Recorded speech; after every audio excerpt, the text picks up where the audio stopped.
restarting Stream 9 hearing. We're up to day 3, and we've got Ms. McPherson coming in virtually for the fuel companies. Like she's online. Just wait for the... Hello, Ms. McPherson. Welcome to the hearing. Good morning. Thank you. And obviously, we've read your evidence. Is there anything you want to particularly draw to our attention before we ask you some questions? I'm certainly happy to take you through some of the key points of my evidence, or alternatively just jump to questions.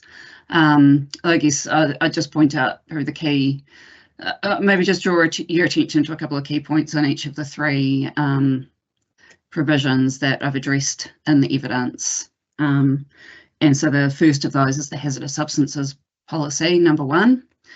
And I draw attention to concerns around the way the term residual risk is addressed and utilised in that policy, that is inconsistent with the direction set by the objectives to ensure that residual risk is at acceptable levels, rather than the requirement that appears to be set through Policy 1 to entirely avoid residual risk. That's particularly problematic in the context of a hazardous substances activity where there's inherent risk associated with that activity, and the only way to really entirely remove that risk is to not undertake the activity at all. I'd also draw attention to the inconsistency in the approach set by Policy 1 with the policy and provisions set out in some of the other chapters of the plan as they relate to the specific locations that are addressed in Policy 1.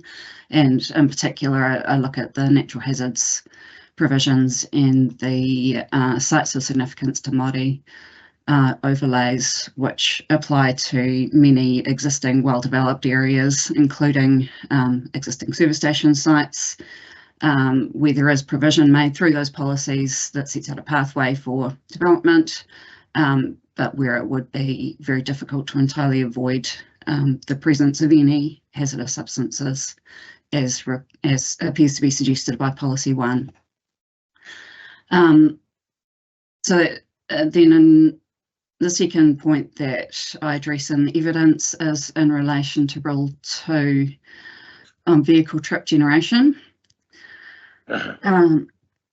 Sorry, would you prefer I go on to that, or would you like to? No, carry on. If you roll through your summary, okay, and then we'll ask you some questions.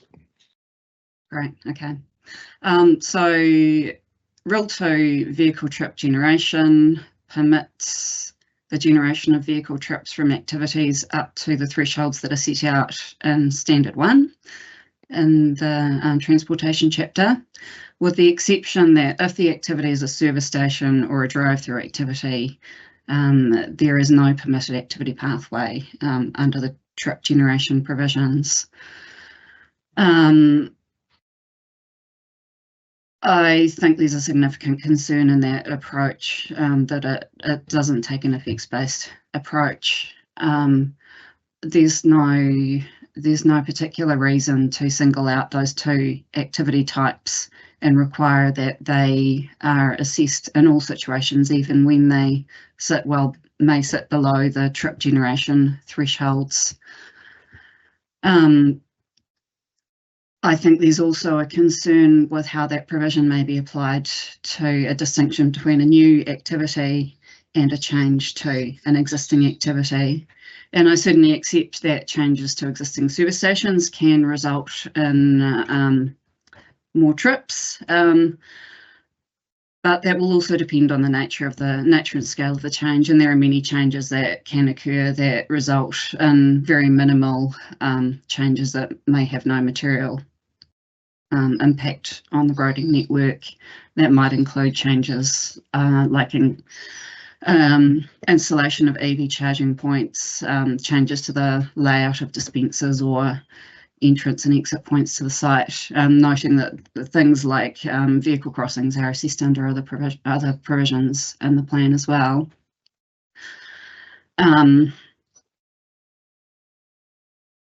There are a number of other plans around the country that do look to make a distinction between the rules that apply to new facilities versus changes to existing facilities.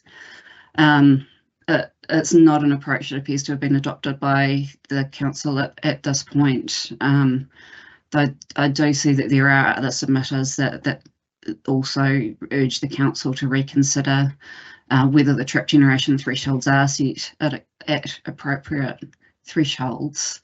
And I do think that's a particular concern in relation to a small change to an existing facility, which may then trigger a full resource consent and integrated traffic assessment requirement when there may be very minimal changes to the trip generation effects.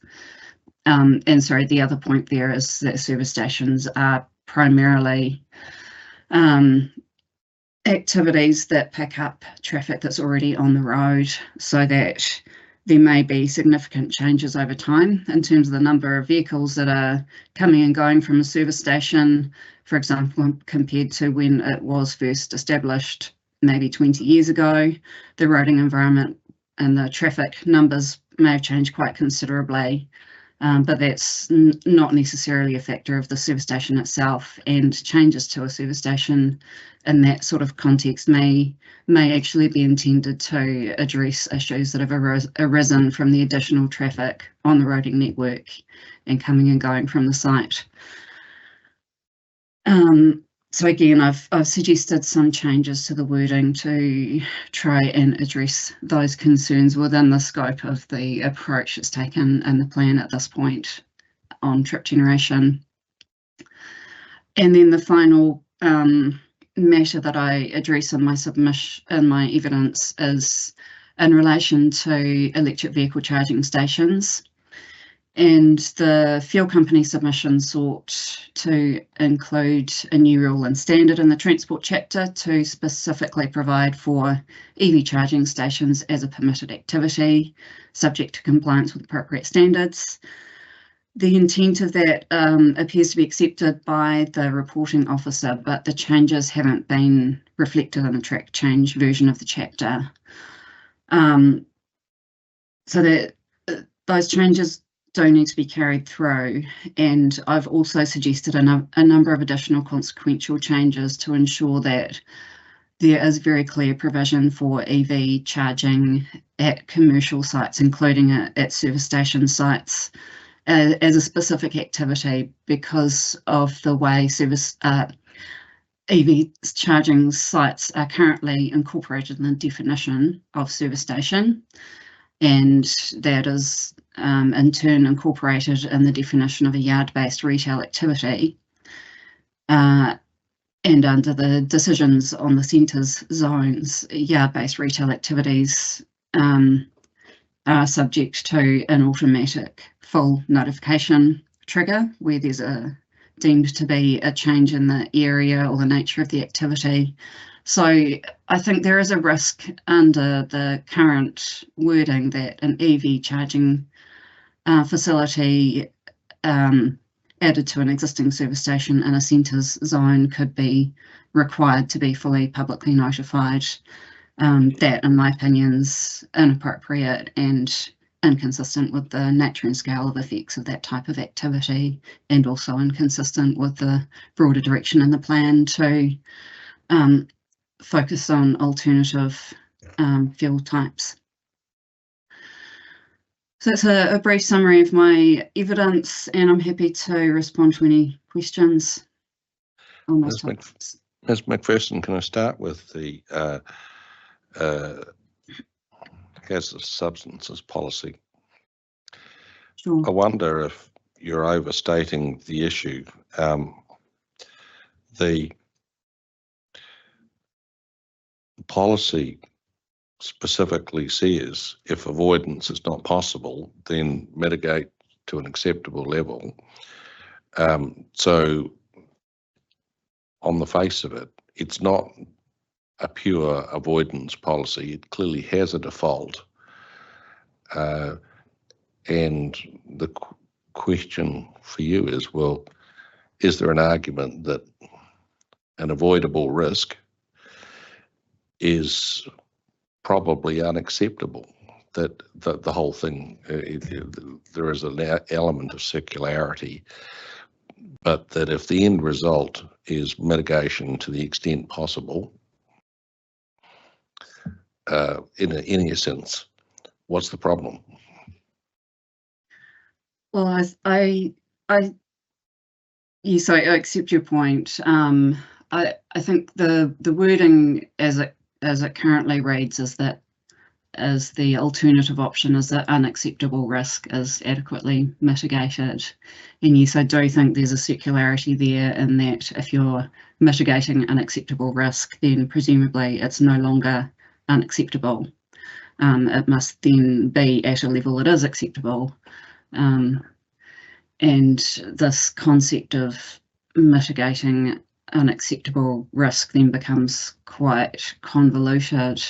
I do have some concerns as well, though, in terms of how the sort of terminology aligns with the risk assessment processes under some of the has no and work safe provisions, and also in the context of some of the quantitative risk assessment work that's applied at the larger scale of facilities. And that's very, very clearly focused on the acceptability or otherwise of risk. And that takes into account the mitigation measures that have been applied and the context in which the facility is located, and so that's the receiving environment. And I do have a concern with a policy directive that then requires risk to be further mitigated once you've been through those initial mitigation measures. You've got your residual risk. It's then that residual risk that is the key remaining risk that needs to be at a level that's acceptable or not acceptable. So I think that wording really needs to focus on the acceptability of the risk, and I don't think that's expressed in the way that it's currently worded. Well, the suggestion from the reporting officer in her supplementary evidence was that it be reframed: if avoidance is not possible, mitigated to an acceptable level. Do you have a problem with that? My apologies, I didn't see the supplementary evidence. I haven't been receiving the comms directly. That's going to one of my other colleagues, and it hadn't made its way to me. Could you? It's so that the revised wording is: if avoidance is not possible, mitigated to an acceptable level.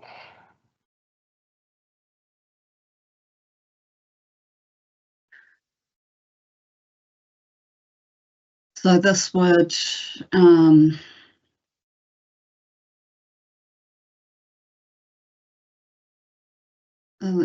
does that leave the final paragraph, the final sentence of the policy as reading unless it can be? Sorry. So the full wording is: unless it can be demonstrated that residual risk to, etc., will be avoided, or if avoidance is not possible, mitigated to an acceptable level.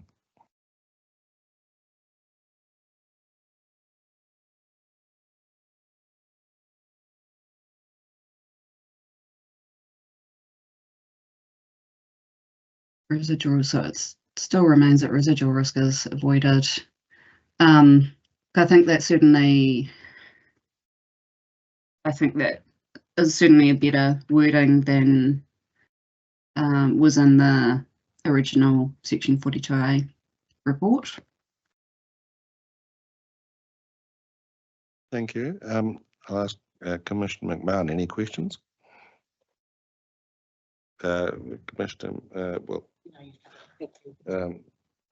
go around the circle on hazardous substance. Anything, Commissioner Black? Right, we're on to trip generation. Commissioner McMahon? Good morning, Ms. McPherson. Can you hear me okay? Yes, I can, thank you. Great, thank you. Just before I start, did I hear you say that you haven't seen the supplementary evidence of the reporting officers? No, my apologies. I wasn't aware that supplementary evidence had been released.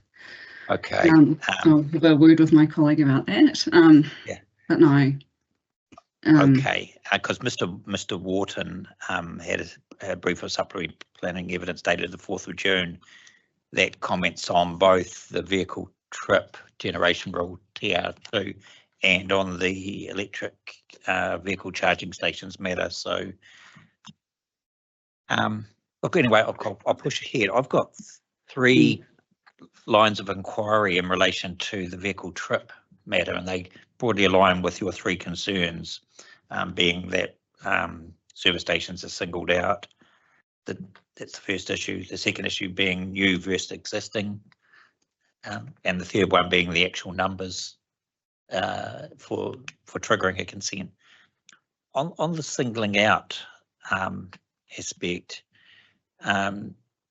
you actually have raised something I wasn't aware of, and that's that service stations will require an assessment in terms of the vehicle generation rule, regardless of their scale and effects, because they're not, unlike other activities, with the exception of drive-throughs, they are not a permitted activity. So regardless of whether they generate less than 200 or more than 200, they'll require a consent as a RDA. Is that what you're saying? That's certainly my reading of that rule. Okay. Because of that specific exclusion from the default to the trip generation standards under Standard 1. Yes. They don't have the benefit of being able to generate up to that threshold. They will always require a consent and assessment. But Mr. Wharton's response to that, and it's supplementary, and I'll give you for future reference, it's paragraph 25. He says that a resource consent under TR2 is not primarily assessing the effects of the total number of vehicles on roads in the city. The integrated transport assessment includes effects on safety, effectiveness and access, as well as capacity of the transport network. So in other words, he's saying it's not just about the numbers of vehicles. There are other aspects that warrant the need for an assessment of service stations and presumably drive-throughs as well. What's your response to that? Well, it still really raises a question for me as to why those 2 activities have been identified distinctly to a number of other activities that generate significant volumes of traffic, and something like a supermarket or an educational facility, a school or preschool really springs to mind as destination activities that attract motorists to that particular location when they may not have been travelling there otherwise.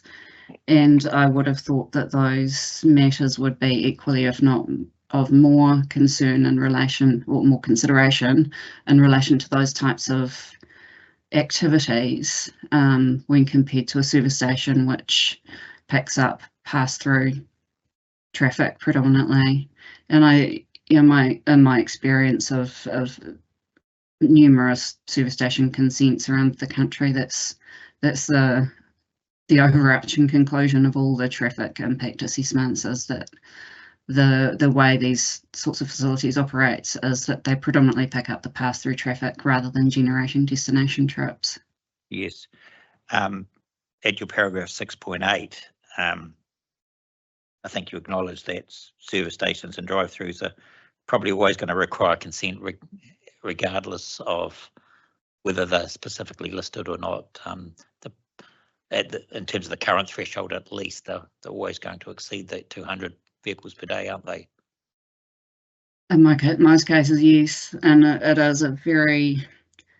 I do think it's a very low threshold in Can comparison to. Can we park that for the time being? I want to come back to the actual number.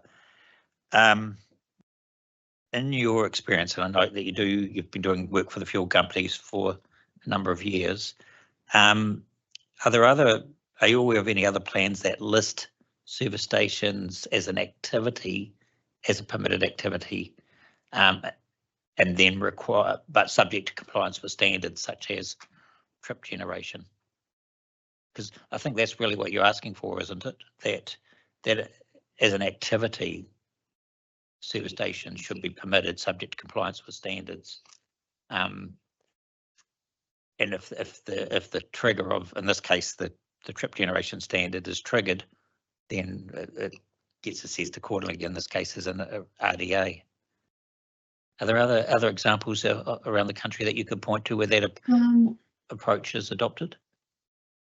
Yeah, potentially not quite framed quite in that necessarily in quite that way, but there are many plans that distinguish between activity types and the traffic generation associated with them. So, for example, you might have a table that sets out supermarket, service stations, education, residential, and an associated threshold,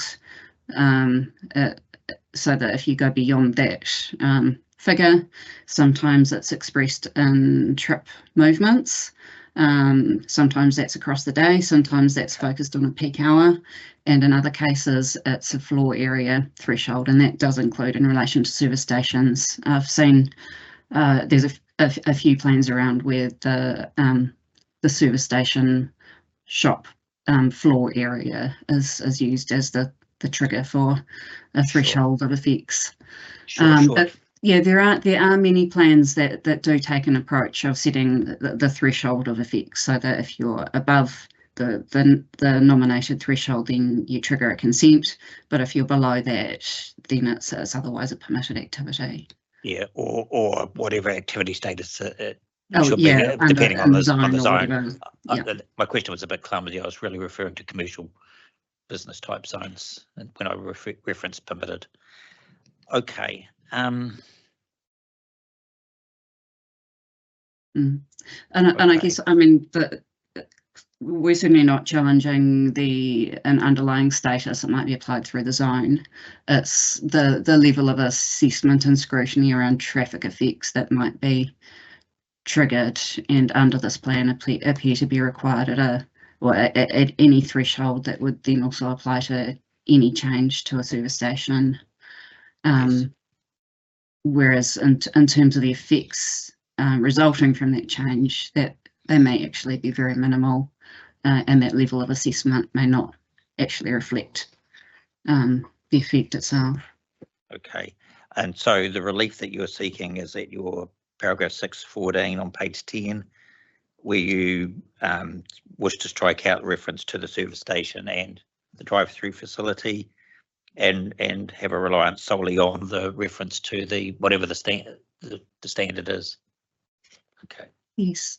Okay, well, that's all I have on that first limb of trip generation. I was going to then move to the new versus existing, but was there any? Did the panel want to? No, you keep going. Okay, on the new versus existing, I understand what you're saying there. I think Mr.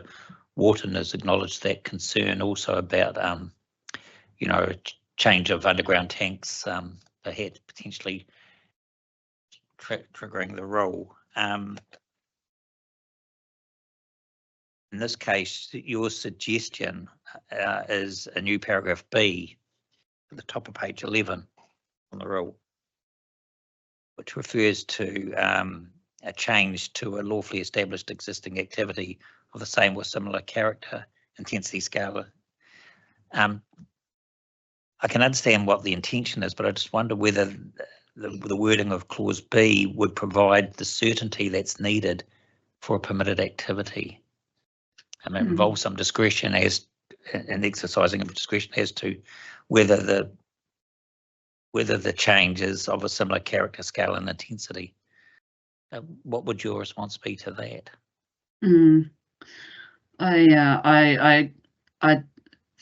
find some difficulty in coming up with and trying to make a suggestion of wording that does sit well in this context. And I think I had a look around at a number of other district plans in terms of how they address this, and there did appear to be quite a number of them that sort of set out, as I was describing before, this sort of table-like approach, where an allowance is made for a sort of a nominal change to an existing activity.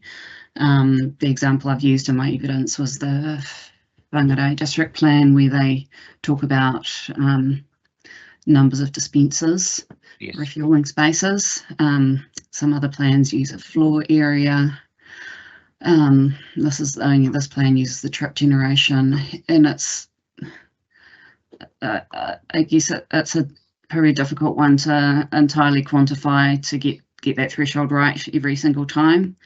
This wording I looked at is similar to wording that's used in the unitary plan, where there are a number of exemptions set out around changes to existing activities adapted from that wording.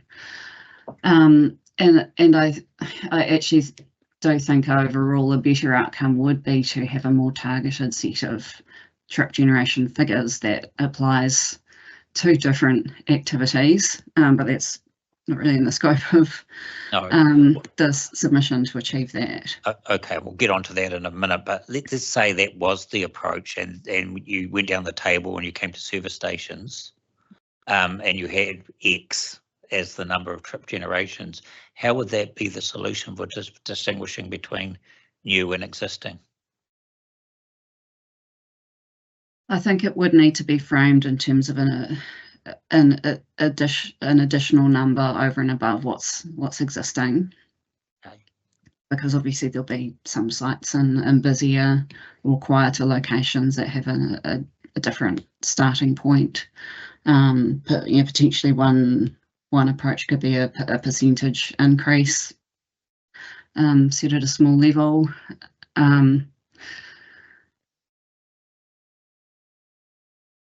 Or a floor area type approach. In a way, the use of the refueling spaces as a trigger is also quite useful, because that provides an indication as to the number of vehicles that are able to come and go from the site. Yes. How would a situation where there's an additional activity, such as an increase in retail space or the provision of a new retail space associated with a fuel station where it doesn't exist already, come into that analysis? Are you saying that additional retail space, which is capable of generating traffic, shouldn't trigger the trip generation rules? Well, I think if it was additional retail, it was a distinct activity, then it would need to be assessed in its own right. For example, if it was a new food service offering, like a Burger King or one of those types of outlets that's often co-located with a service station, I think that probably would need to be considered distinctly.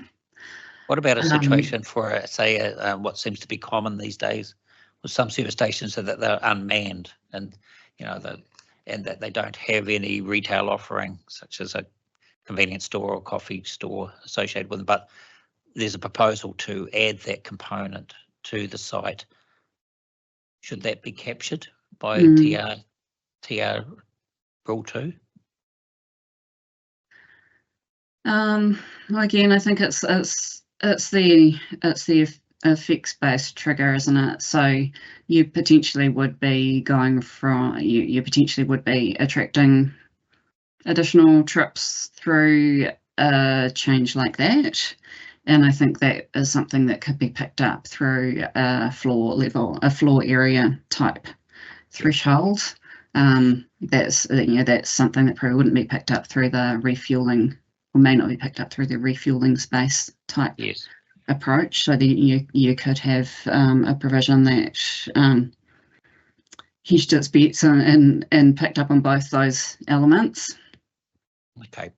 Do you think that on the second issue that we're discussing, the existing and the versus new, do you think that there is a solution that's capable of being drafted?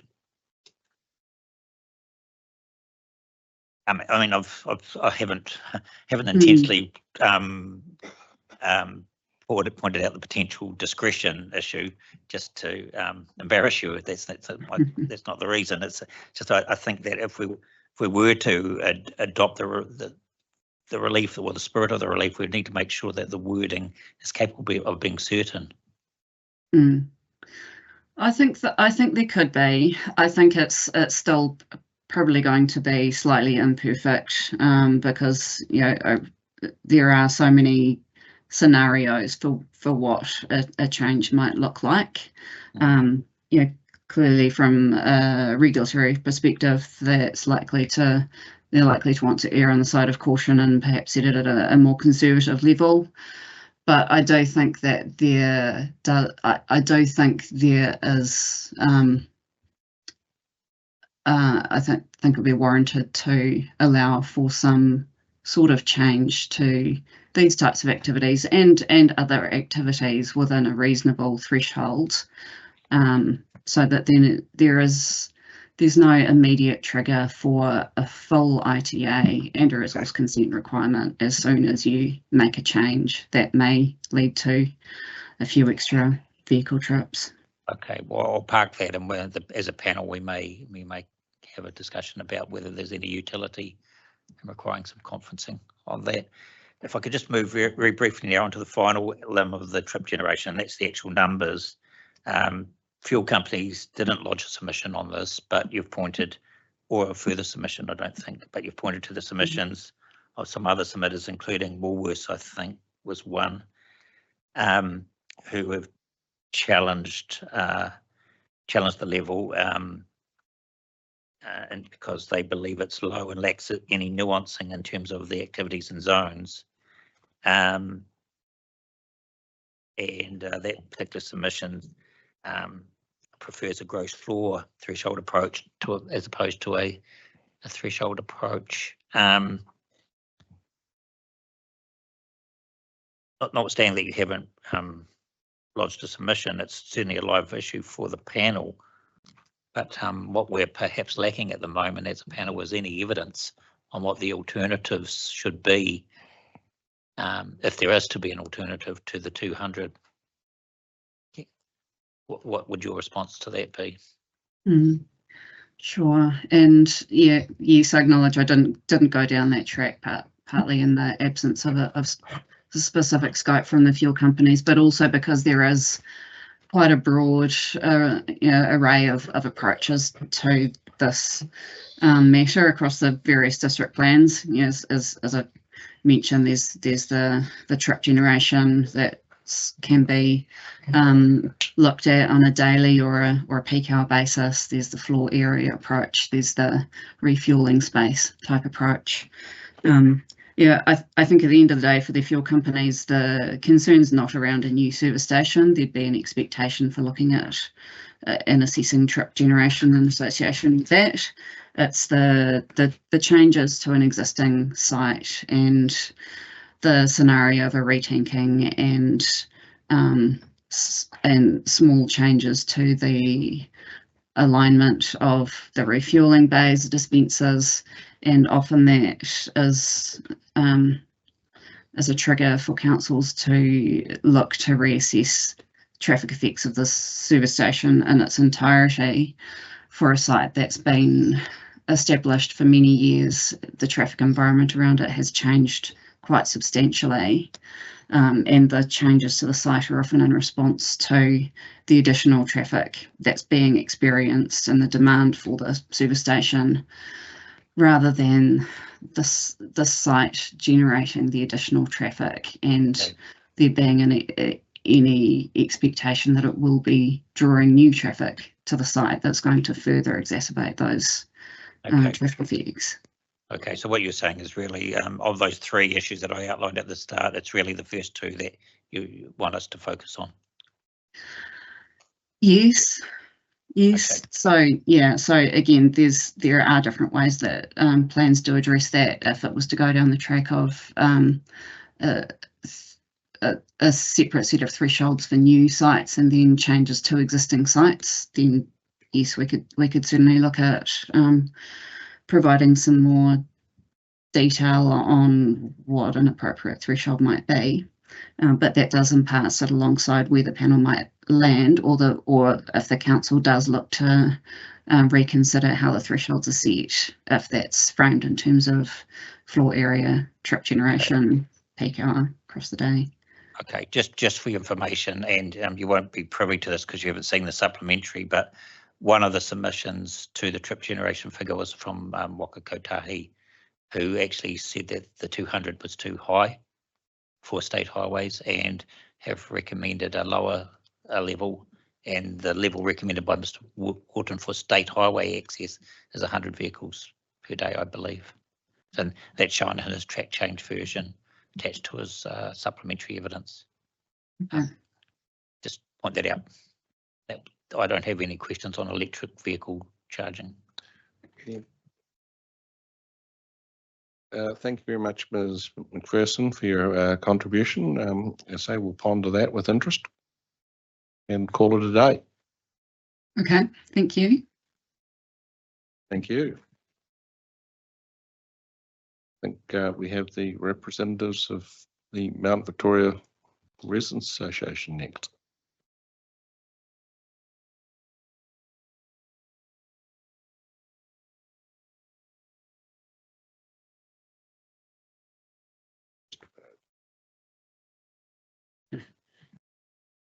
Would you like to introduce yourselves and tell us what you would like to talk about?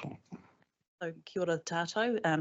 I'm Ellen Blake, from the current president of Mount Victoria Residents Association, and this is Angela Rothwell, the immediate past president of the Mount Victoria Residents Association. So obviously we're a residents group, and we're working to improve the wellbeing of the residents in our neighbourhood in central Wellington through activities that promote the quality and heritage values of the built and natural environment and enhance it as a place to live.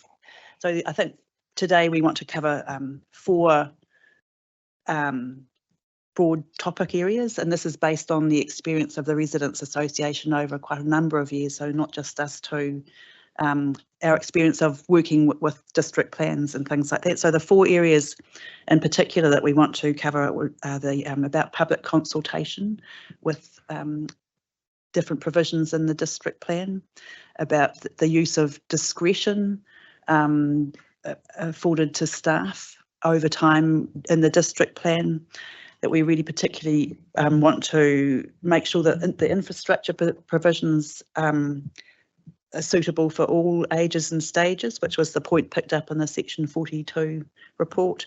And we had a little question about what happens if things aren't actually covered in the district plan, and we've got a couple of examples of that. So that's our 4 kind of thoughts, and overall what we want to see the district plan achieve is what came out of the spatial plan, which was density done well, which was then talking about the character, context and identity of the place, the choices that development might provide, connectivity, including infrastructure that enables safe universal access using active mobility, shared and private modes of transport to key destinations and services. We want to make sure that it's quality facilities and private and public spaces that add to livability of a place, and that sustainability is covered as well. And I'm going to hand over to Angela to go through some of the details. Thank you. Before you go ahead, I just draw your attention to the fact that, of course, we've got this strange process going on where we've had a series of hearings last year, recommendations on those hearings, council decisions on those recommendations about density and management of density, and in effect they're in the locker and beyond challenge. That what we're here today to talk about particularly is infrastructure and transport. And if you could bear that in mind, because it's not basically it's not open to us to reopen the issues that we looked at last year. So sorry, I meant to say a big chunk of our part really related to the earlier bit, Yeah. but we're really focusing on the infrastructure bit today. Okay, thank you. Okay, so we really, like as Ellen said, we strongly support the comments around density done well that were in the spatial plan. I'm not technical, I'm a layperson. I look at the documentation coming out on the district plan. I can't see that that is baked in anywhere. So we have to assume that that is discretionary at the officer level, and that has put all of Wellington and Mount Victoria on the back foot in terms of development, things happening without consultation, no notification to neighbours that developments are going on next door to them, no notification to people that bits of infrastructure from telecommunications companies are being erected outside their fence line, and in some cases obstructing their access in and out of their house. So we see a lot of stuff that is strongly in the permitted bucket, and we don't, it makes us feel uneasy because it just puts us back in the same situation that we've been in, that we've seen does not work, and it isn't carried out consistently amongst council officers. We strongly support the pedestrian network guidance, and our reading of the district plan was a view to see how the district plan aligns with that. So that brings me to streetscapes. We really like the proposed streetscapes. They look fantastic. We do, especially the smaller ones, which if we were to implement those in Mount Victoria would solve a lot of issues with the smaller streets and maintaining safety for active transport and cars as well. What we do see looks a bit wonky is the provision for bus stops in bigger streets where a pedestrian has to cross over a cycle lane in order to access the bus. We think that that's unsafe. And I could just, Yeah, this is go the infrastructure standards, but and there's a whole lot of images of what different roads at different vehicle capacities might look like. So Yeah. I think, yeah. And the roads, now why this, you don't have to answer this, but I do wonder why the roads are based on how much car volume there is per road. Are we not supposed to be, with climate change in mind, supposed to be looking towards pedestrianising and promoting active transport as much as possible, but we're still designing based on car volumes?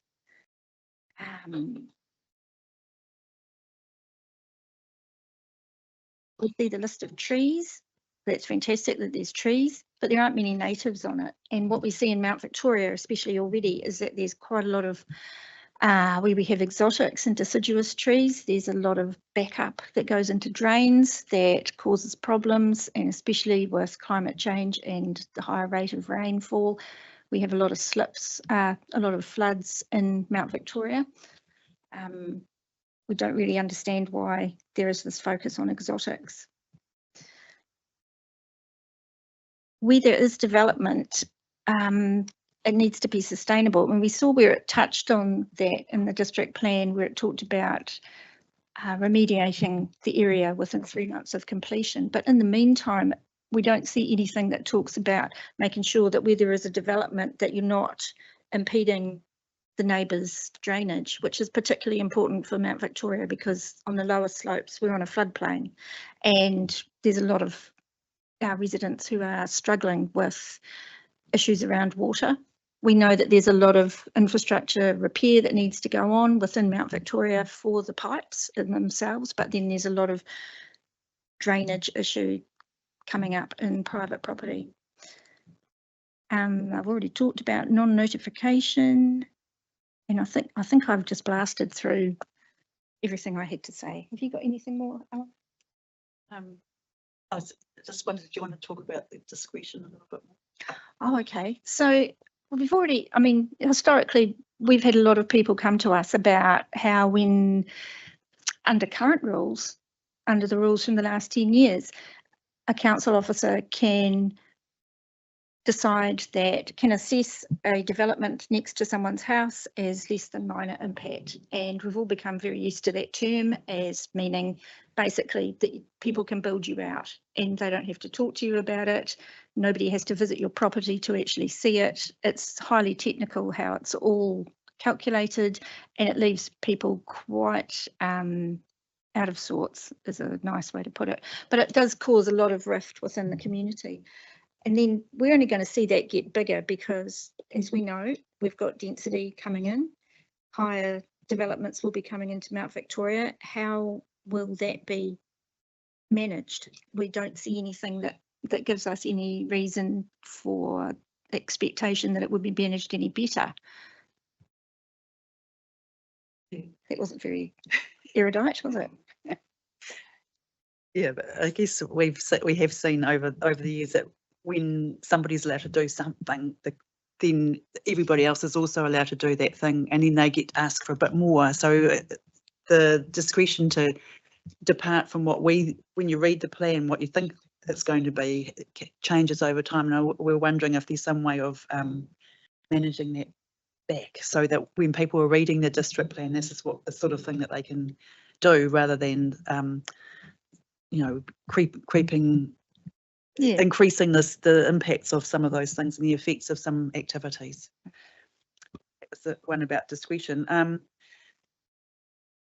Just on the public consultation thing as well, Angela referred to a situation that we know about that's happened in Mount Victoria, where Chorus put in their new internet, super duper internet, and they dug up all the footpaths and put their whatever they are, pipes or things in there, and so that was as far as I understand, it's a permitted activity, and we would never have heard about it. But in fact, when they rolled that out, they put some of those access hatches right in front of people's gateways, and that happened to me. So that's our only access into and out of our property, is the gate. So every time we wanted to get in and out while they were doing that, we had to say, can you move yourself, and can we get out of our gate, and things like that. And I know that this happened in a few other places. So while we thought getting fancy new internet was fantastic, there was no way that we could have, say to them before they started, can you just move your access hatch 2 metres that way? They wouldn't go that way because there was a driveway and cars are, you can't interfere with the car traffic. But there was no process available to fix that, and there was no process to say it before it started, which is where I much prefer to have some input. And as far as we can see, that sort of situation still continues with this district plan. We noticed that some of the telecom cabinets and things can be quite large. And I think it applies to bus shelters, which I think is in one of these sections in here as well. They can be quite large and take up most of the footpath. And I know that people are very careful when they place bus stops and bus shelters to talk to the residents, but sometimes it's I didn't see any sort of standard in there about how much space you can take up, and that's, I think Angela referred to the pedestrian network guidance as well about how some of that stuff might work. So that was a little bit around the public consultation, but also we mentioned that what if it's not covered in the district plan? And when we were looking at the road layouts and the standards bit of the infrastructure thing, there wasn't a situation, if we did all of those road layouts, we'd have to bowl Tutchin Avenue or probably Moyer Street because they're not big enough for those things. And so the roadway itself is too narrow to accommodate even two footpaths on each side of 1.8 metres. So, but there was no, as far as we could gather, there was no other option. What if people come up with a better option of taking away, just having it as the shared space altogether? So we might have misread if that's possible or not, but to us it looks like you can't, unless it's one of those sort of arrangements that you can't do anything else. And you're probably aware of things like play streets and different arrangements where people were trying to use their street space in a different way. And so I didn't see any provision of being able to do something that's not One of in that those plan. designs. Yeah. Yep.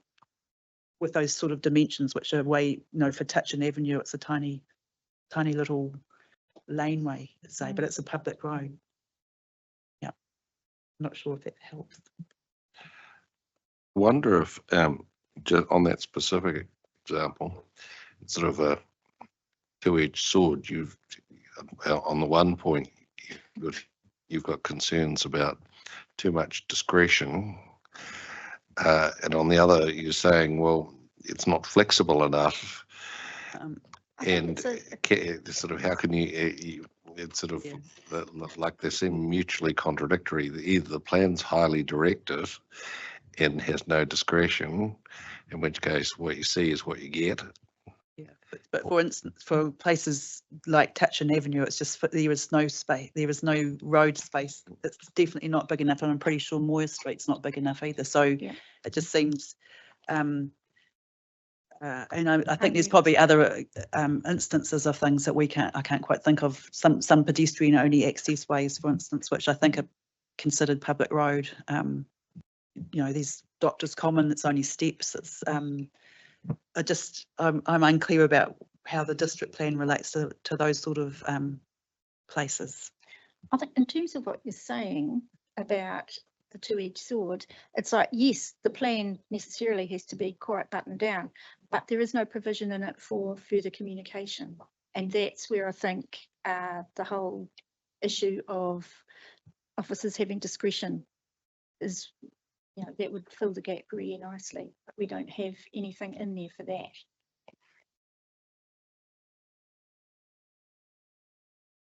My colleagues, if they have any questions of you now, Commissioner McMahon, anything? Well, I could ask you a number of questions, really, but I think you need to be aware that there's two elements here. One is the content of the plan in terms of what's permitted and not permitted, and that needs to be clear and unambiguous.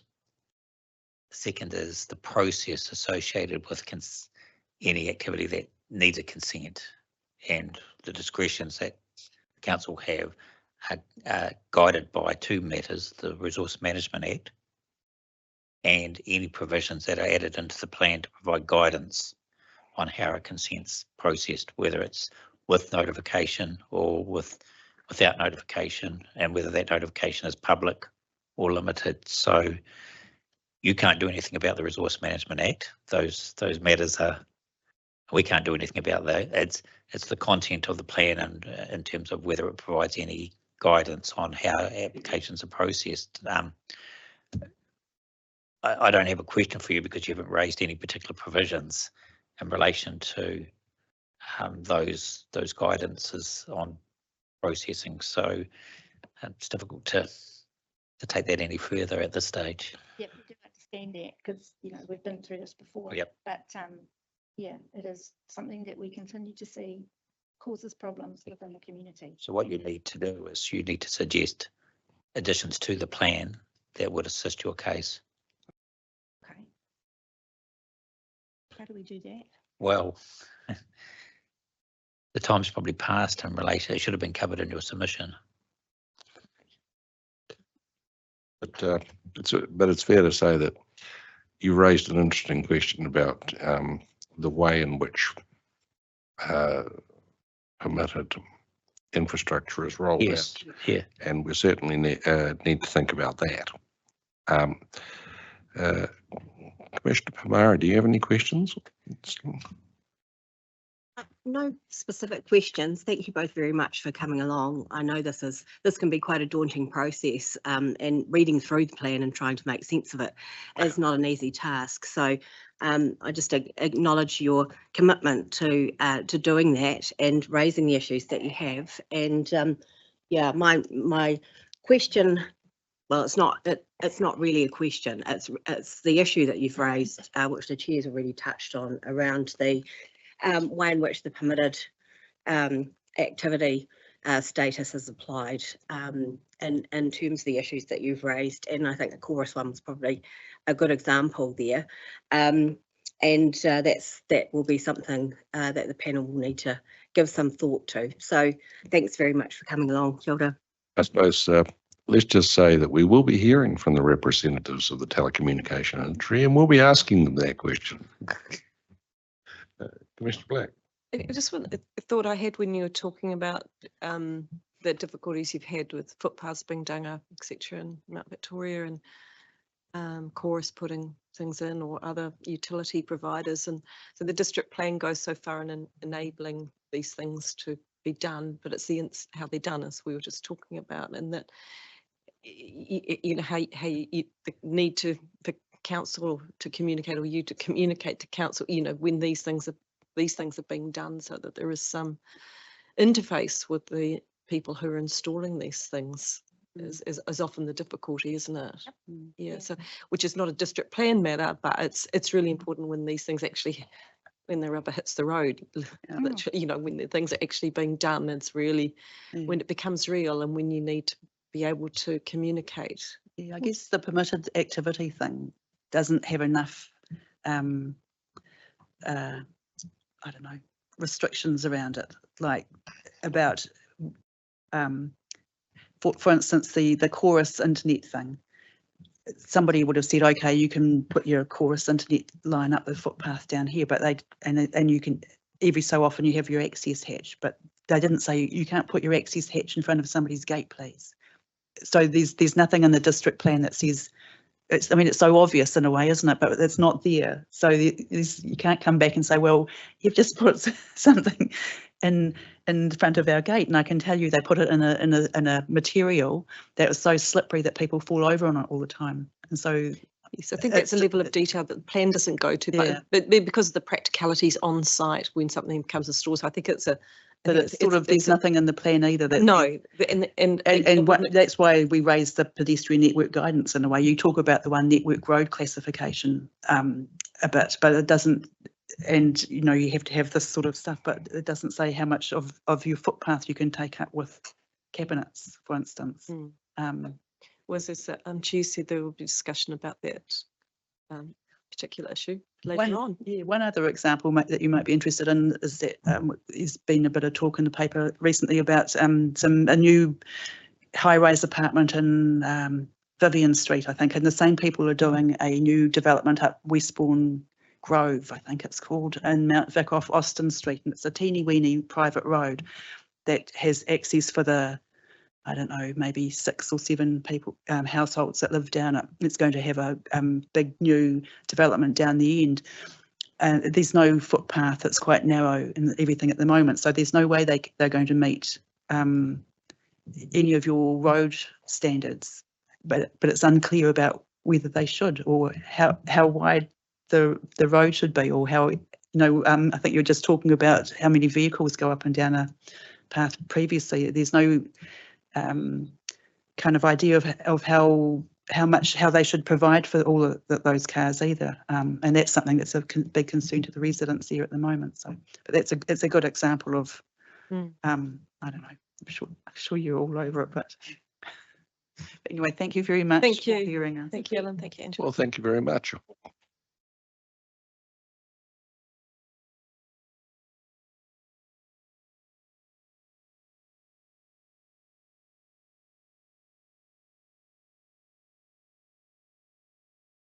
Next submitter is what's now Enviro NZ, Mr. Dolan.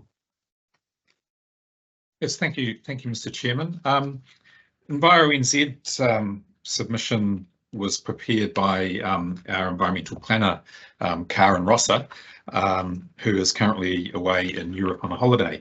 I'm the National Environmental Manager for Enviro NZ, and if it please the panel, I would like to go through the key points in the hearing day statement that was prepared by Karen and is on the council website, and go through the key points of that and be available for any questions. So, all right. So, what you tell, I think because Ms. Rossa submitted a brief of evidence, what you're telling me is that you'd like to substitute yourself as the witness in effect. That's correct. Yes. We can handle that, but I think you need to give us a little bit more about your personal background. Like, I don't want the whole CV, but just give us. No, yeah, my name's Lawrence Patrick Dolan. I'm the National Environmental Manager for Enviro NZ, the second largest waste company in New Zealand. My formal qualifications are a master's degree with honours in chemistry and a postgraduate diploma in natural resources.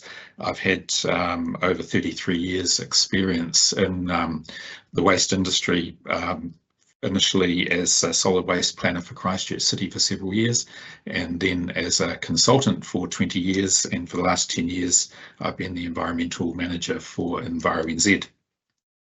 So you're good. You qualified yourself as an expert, and the last thing is just to confirm that, like Ms. Rossa, you've I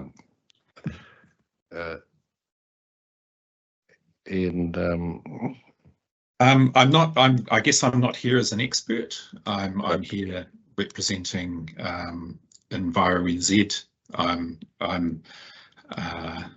I guess I'm not independent because I'm an employee of the company. I've just noted that Ms. Rossa didn't have a code declaration. You're in the same position, so we'll take that as a given. You're good to go. We've satisfied the formal elements. Okay, thank you.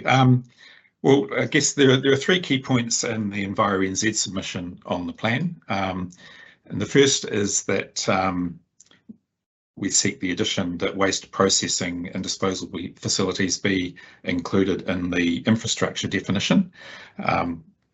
We agree with the New Zealand Infrastructure Commission that waste facilities should be defined as infrastructure, as they're vital for the safe functioning of a district. We also submit that the development infrastructure definition needs to incorporate waste infrastructure, as a provision of waste needs to be designed into new dwellings and apartments, along to enable the practical collection of waste. But also, if the panel's not mindful to add waste facilities to the infrastructure definition, then an additional objective to the strategic assets and infrastructure chapter is proposed, as done for quarrying, to recognise waste facilities and protect them from reverse sensitivity. Basically, the key background is the government acknowledges the way that waste is generated and disposed of in New Zealand needs to change and needs to be addressed to minimise greenhouse gas emissions and make the country more sustainable in terms of resources that are being used and disposed of. And that was reflected in the New Zealand Waste Strategy in 2010 and the Waste Minimisation Act 2008. And currently waste levies are placed on landfills and are steadily being increased, and many single-use plastics have recently been banned. And I think it's important to note that just in the last, since the budget, the government has proposed a new bill to change the waste disposal levy, to increase it by an additional $15 over the next 3 years over the increases that we're about to finish this year. Significant work's now focused on shifting New Zealand to a circular economy, and addressing waste as a key component of that work. We think district plans have a key part to play in enabling and maintaining waste resource recovery and infrastructure. Now, we seek that a new clause be added to the infrastructure definition in the plan, and that's just to simply add the words waste processing and disposal facilities. By not adding this clause, the strategic direction section of the proposed plan would exclude waste processing and disposal, or any waste management facility, from considerations infrastructure. We consider that waste management facilities are generally part of a local and regional infrastructure, and that contributes to the well-functioning and well-being environment of a city. Without being part of the definition, basically infrastructure operates efficiently and safely and is protected from incompatible development and activities that may create reverse sensitivity effects, would not apply to waste infrastructure. Now, waste infrastructure is particularly prone to adverse effects of reverse sensitivity because it has a long lifespan, and the potential size of things like landfills, composting plants.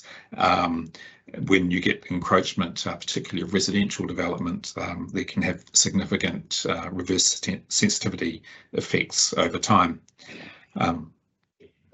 We also consider that the exclusion of waste facilities from the definition could have a knock-on effects when new developments be considered by plan change or consent, as the strategic objectives section of the plan helps to implement relevant council strategies and provides guidance on what the objectives and policies and other chapters of the plan are seeking to achieve. If that doesn't happen, new waste facilities are going to be difficult to establish due to no strategic direction applying, or sensitive activities will be allowed to establish in close proximity. And we're currently dealing with a couple of issues regarding our sites around the country where residential activity is now very close to our facilities that are operating in heavy industrial areas. Waste as infrastructure is defined within the New Zealand infrastructure strategy, which refers to infrastructure as being either economic infrastructure or social infrastructure. It categorises waste as economic infrastructure and devotes a chapter to discuss waste infrastructure, particularly in the context of climate change. It concludes that in order to move towards a circular economy, resource recovery infrastructure is needed for priority materials, and a clear national direction is required for waste management. And in terms of priority materials, we've seen recently that the government is trying to ban certain single-use plastics and is also considering bans on some organic wastes going to landfill. And of course, if before anything can stop going to landfill, where it has a greater potential to create greenhouse gases, there needs to be an alternative types of processing facilities, and making waste part of infrastructure in the plan further helps the development of these facilities. I guess a good example is that we're involved in a couple of council contracts where we're actually constructing new composting plants to compost food and green waste collected by council curbside collections. And the first hurdle, once we get the contract, is actually to consent these facilities, and that can take considerable time, and sometimes more time than is envisaged by the timescales by which the facilities are expected to open by the council contract. With the changing emphasis on a circular economy, waste facilities are changing fast and a need to adapt to encompass sustainable outcomes. Supporting a significant increase in development capacity across the city can also not be done without considering waste and waste recovery facilities. If waste facilities are part of the infrastructure definition, the plan can enable such facilities to be provided. And I just gave the example of food waste composting. It can be difficult to establish without inclusion of waste processing facilities as infrastructure and the subsequent direction. The Ministry of the Environment have signalled that diverting food waste from landfills is of critical importance to reduce greenhouse gas emissions and biogenic methane emissions. Therefore, I guess to sum it up, we consider that the following addition to the infrastructure definition be appropriate. That's in section 6.12 of Ms. Ross's statement, that simply by adding the words district or regional resource recovery or waste disposal facilities. The other definition that we're concerned about is the development infrastructure definition, and we propose that the current definition includes network infrastructure for water supply, wastewater or stormwater, and we propose that that simply be changed to network infrastructure for water supply, wastewater or stormwater or waste, so simply adding waste in the end. In this manner, waste infrastructure at different scales can be enabled and planned for when intensifying For example, in Auckland, there are examples of new suburbs where waste infrastructure has not been planned for, particularly the practicalities of waste collection within street infrastructure, resulting in poor service and access to waste collection, along with safety issues for pedestrians and other users of the street. When you have waste bins being put out all over the place, people having to walk on the road to avoid them because they can't walk on the footpath. So we consider that this would be, particularly in Wellington, where there are also, we have the refuse collection contract for Wellington, so we're very aware of the problems of collecting waste from the street, and particularly as there is more intensification, more apartment buildings, more terraced housing, that can become more of a problem. And the other definition is in relation to strategic assets and infrastructure chapter. Envirowaste supported this chapter, but only if the definition of infrastructure is amended to include district or regional resource recovery or waste disposal facilities. Again, this is in section 8 of Ms. Ross's statement. Including the waste in the infrastructure definition does not require any changes to the planner's recommended objectives. Each objective applies to waste infrastructure as it does to other types of infrastructure. An example of waste infrastructure that is receiving increasing importance, again, is regional composting facilities to manage diversion of food waste from landfills. Currently, no zones specifically provide for these facilities. Therefore, reliance on infrastructure provisions is of paramount importance, as it recognises the requirement for specific infrastructure to be located in certain places due to functional needs. The supporter of the higher order strategic framework with regards to reverse sensitivity is needed for both the establishment of facilities and ongoing operation. Waste infrastructure, as I've said before, is particularly prone to adverse effects of reverse sensitivity. So if the panel is not mindful to amend the infrastructure definitions that I referred to earlier, we would support the following new objective, similar to one recommended for quarrying activities, to recognise the strategic benefits of landfills, composting facilities, recycling and waste transfer and treatment facilities. Reverse sensitivity effects need to be considered within the objective to avoid incompatible activities establishing in close proximity. Given the particular considerations of waste infrastructure, we consider the addition of the objective to be appropriate, and the proposed new objective that we would seek is the wording is in section 8.5, the social, economic, cultural and environmental benefits of waste infrastructure, including landfills, waste treatment and processing facilities, are recognised and provided for and protected from incompatible development and activities that may create reverse sensitivity effects or compromise their efficient and safe operation. So that's essentially the Enviro NZ submission on the district plan strategic direction. I'm happy to take any questions. Mr. Dolan, I appreciate that you're the on-course substitute, and that has certain disadvantages because you don't have the background on the process that Ms. Rosser has in her head. Unfortunately, no doubt enjoying herself on her offshore jaunt. Yes. Sending you photos of exotic locations to wind you up in the middle of the winter. There is a problem with your alternative relief, and that is that this process has been split into two halves, and the panel has already reported and the council has made decisions on large chunks of the plan, and that includes the strategic objectives, which are now beyond challenge and operative. So adding new strategic objectives is not really an option for us. As regards your primary relief, the definition of infrastructure, the plan utilises the RMA definition, and I appreciate that there are lots of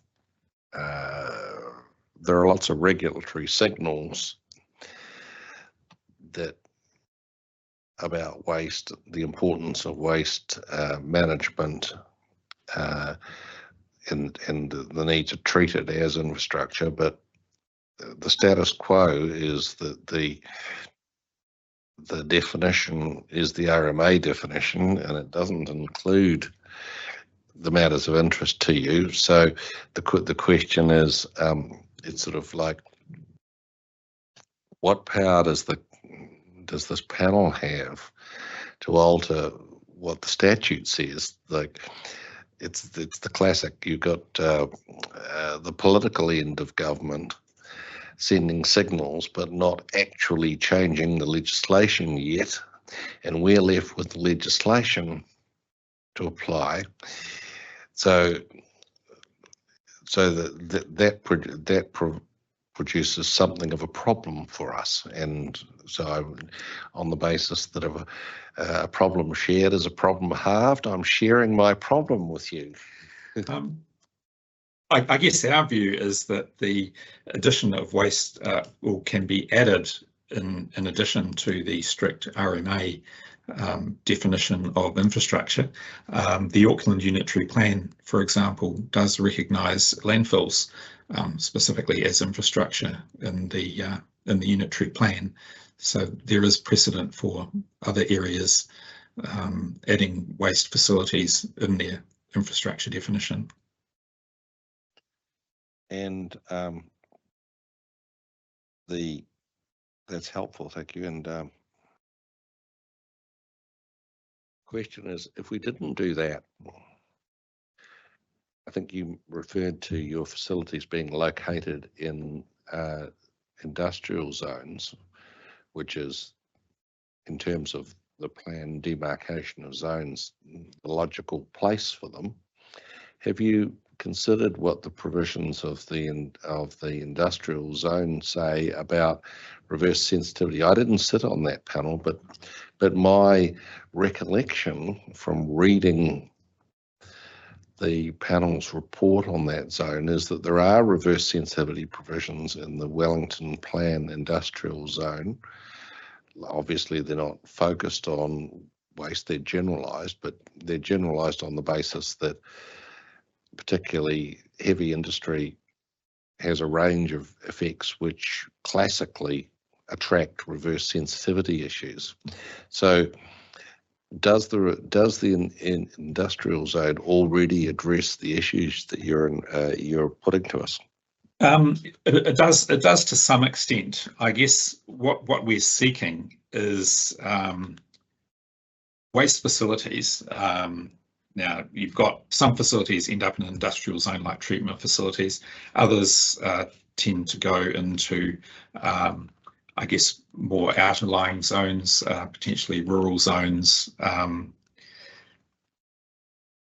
where they are, I guess, away from people, and reverse sensitivity isn't an issue. But if it's not recognised in the plan at a higher level, then when people come to, I guess, put in plan changes, or the council looks at future versions of the plan, that these facilities aren't considered as necessary for infrastructure, and then you get encroachment, and then, while reverse sensitivity may not initially exist, then it does. And I guess to answer your first point, if this information, if it didn't go through, the changes didn't go through, then we would be in the same situation as now. There would be no change, but councils and companies are being encouraged, and pressure is coming on to develop more facilities for the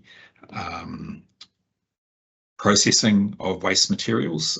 We're involved in a number, not just composting, but construction and demolition waste, and they all require consenting from both the district and regional councils, and the recognition as infrastructure would lower some of the barriers and enable, I guess, faster, more efficient processing, so that we can get these facilities up and running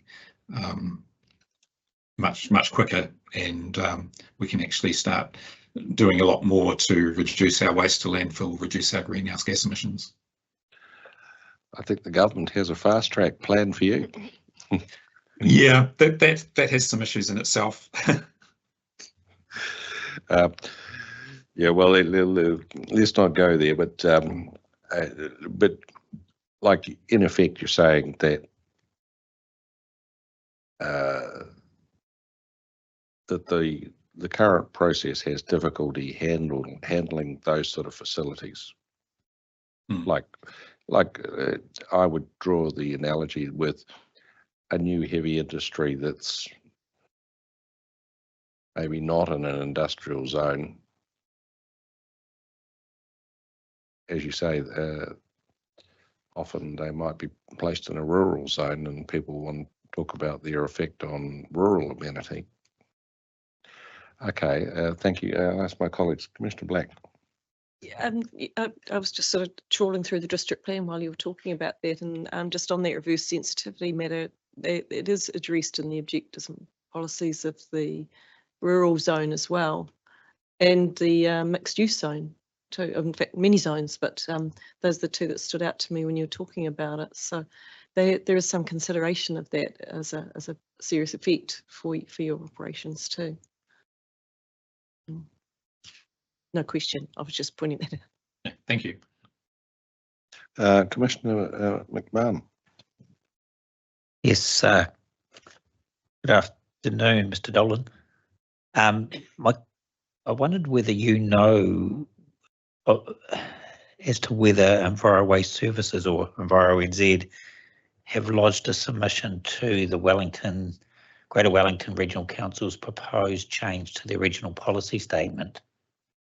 And the reason I ask that is that I understand that particular document is dealing with an issue of what is regionally significant infrastructure.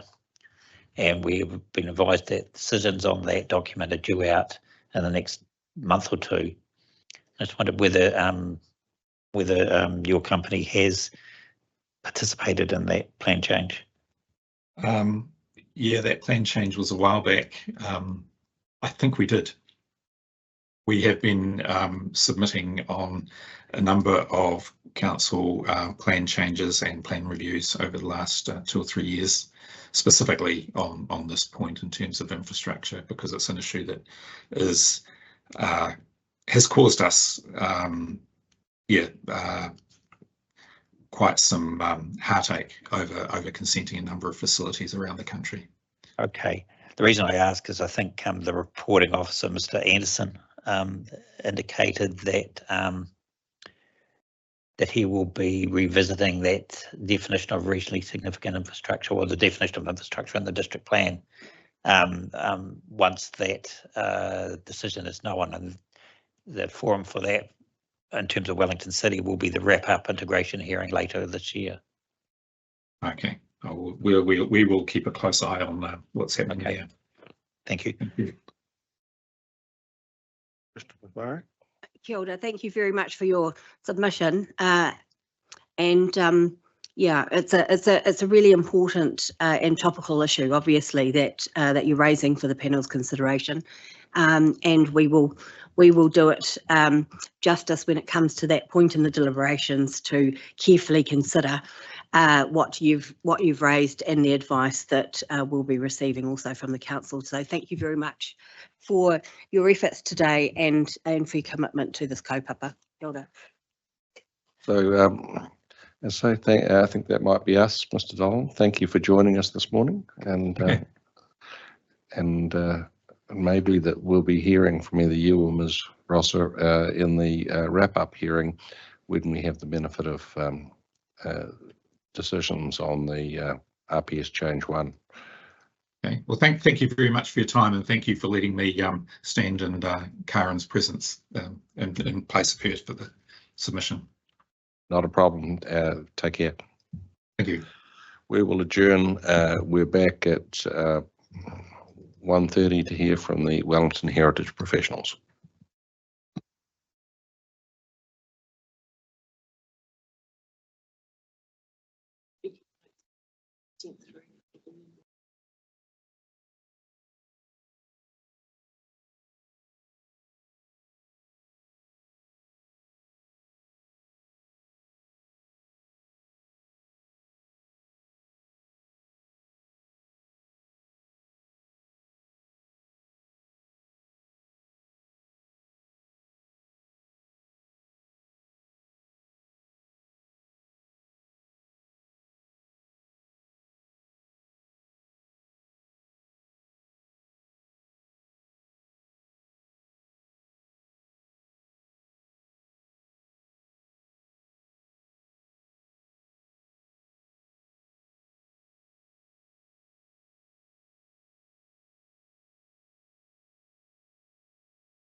I'm just tangled. Do you want it? I think. Sorry, I'll put that back in the zip. Oh, yeah. That's all good.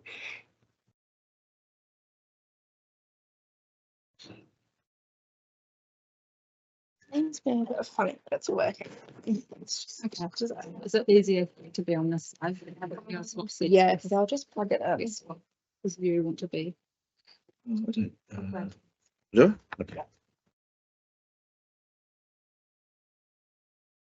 It's left and right, classic keys, view controller.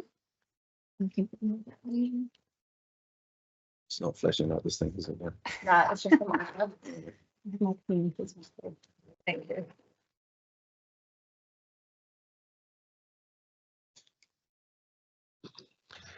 So we'll resume the hearing.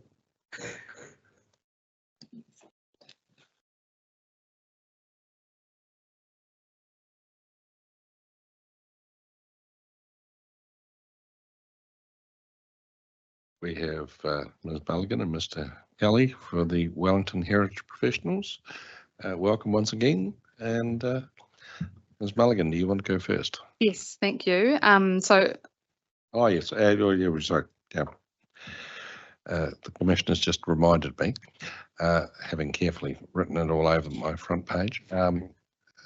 Commissioner Black lives in a heritage area and has recused herself on this issue. Will, that is for your information and for the record. thank you. Thank So, Commissioners, as you will have seen from our submission in the infrastructure chapter, we submitted on what I'm going to call rules 63 and 65. So I avoid saying all the letters in front of them. So we submitted that rule 63 should be changed so that within heritage areas and archaeological sites, above ground connections should be a controlled activity. We've read the comments that the author of the section 42A report, Mr. Anderson, made, and we agree with him that as archaeological sites are unlikely to be affected by this rule, we don't think it should be changed into for archaeological sites, but our submission remains that above ground connections in heritage areas should also have a controlled activity status. We also submitted that Rule 65 should be changed so that the upgrading of infrastructure at heritage areas, archaeological sites and sites of significance to Māori should have restricted discretionary status. So we didn't make these submissions because we think that heritage is more important than necessary infrastructure, but we're making these submissions because we believe that heritage should not be unnecessarily lost when the council is planning and granting resource consents for infrastructure, and they should have the discretion to be able to consider heritage in their decision making. We've also made these decisions because development at heritage places should be values based, and heritage areas, archaeological sites and sites of significance to Māori have values that are at least as significant as heritage buildings and structures. And I'll now hand over to Michael Kelly to speak to his evidence.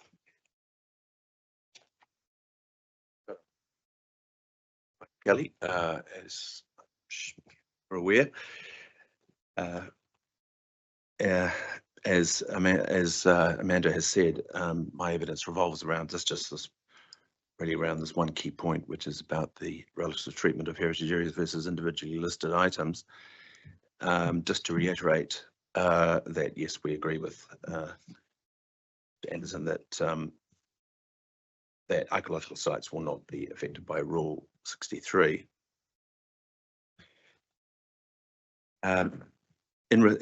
As Amanda has already said, both cases with Rules 63 and 65, the Council's recommendation is that individually listed heritage places and heritage areas should be treated differently. With regard to 63, Wellington Heritage Professionals are seeking controlled status for heritage areas as well as individual places. And with 65, whilst this distinction also applies to archaeological sites and SASMs, the thrust of my evidence is about the treatment of heritage areas.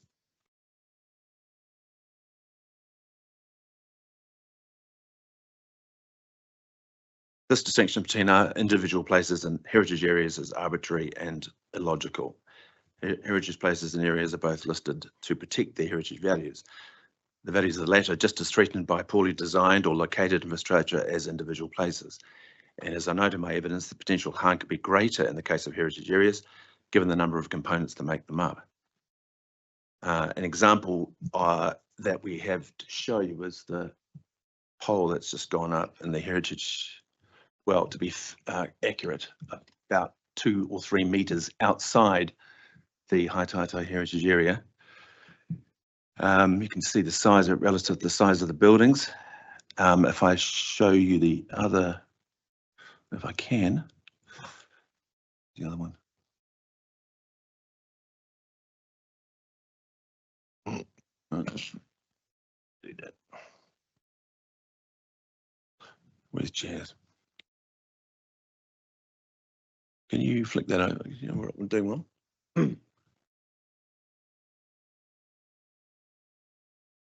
Arrows or? Right. So the previous view was a view from the south. This is the view from the north. So it's sort of further down the hill. This is not the entirety of the area by any means. There's more. The area continues around the corner into what's the name of the street? Waitoa Street. Thank you. But we'll give it gives you an idea of the scale of the of that telecommunications pole relative to the size of the buildings in the heritage area. Now, I can imagine that the objective of this distinction between heritage areas and heritage individual places seem to be intended to give applicants more options for siting these structures.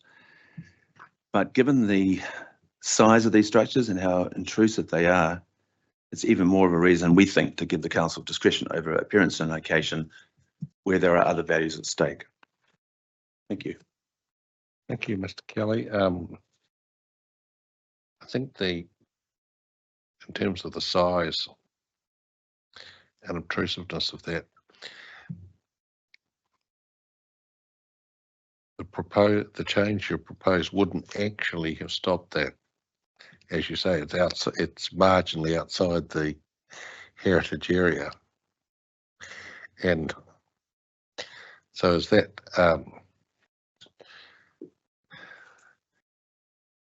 So, in terms of your overall thesis,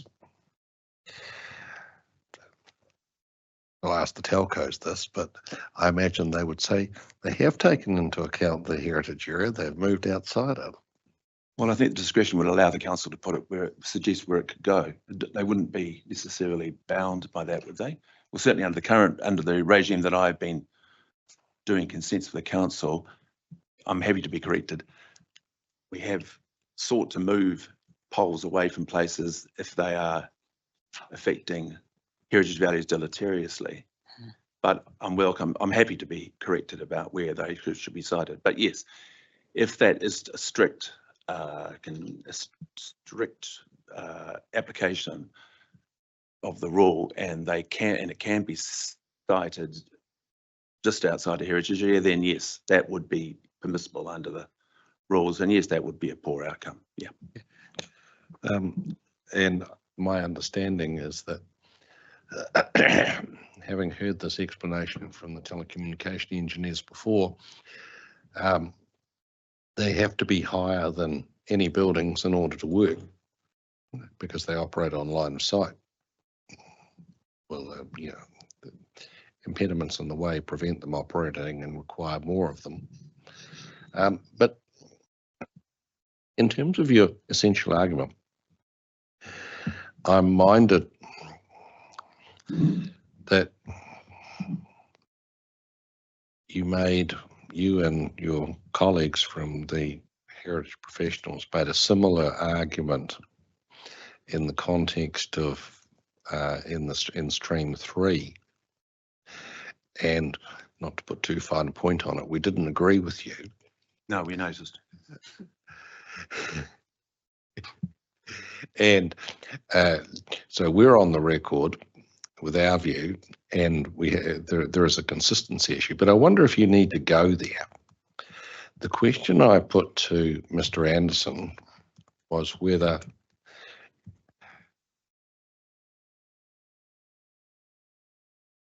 that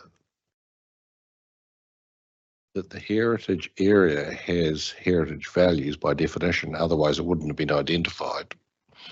And there is potential for infrastructure to adversely affect those values. Whether the area is treated the same as a heritage building or not, that's still a valid position in its own right. But well, it's a valid question. His view was that customer connections wouldn't adversely affect those heritage values. And so the question might be whether the focus should be on customer connections or standalone structures like a cell phone tower, where it might be within a permitted height, but still far higher than the buildings in the heritage area. And so that's the question for you. Is the focus, can you justify constraints on customer connections, which you think about the sort of thing we're talking about, sort of could be a gas main that pokes it is underground most part, but pokes itself above the ground immediately next to a building. You're talking about electricity lines that still go from these sort of areas from power poles across into buildings. Now that we don't have copper cable, we have fibre. Again, it's all underground. So are customer connections really the problem, or is it much more new infrastructure or within heritage areas? Well, I think connections are probably less of an issue, but the fact remains that we just want heritage areas and heritage buildings to be treated the same. So we don't understand why there has to be a distinction. So if there's controlled activity for a listed building, can we please have controlled activity status for heritage areas? And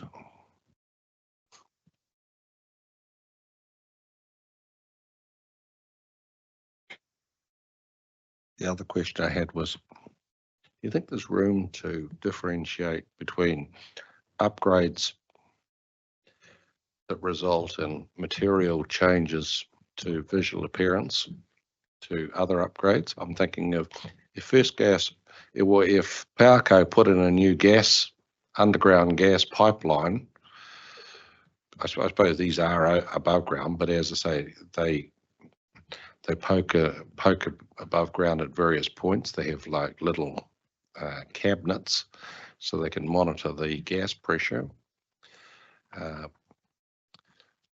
Is there room, because as you say, we're balancing cost and advantage. You're drawing to our attention the potential adverse effects on heritage values.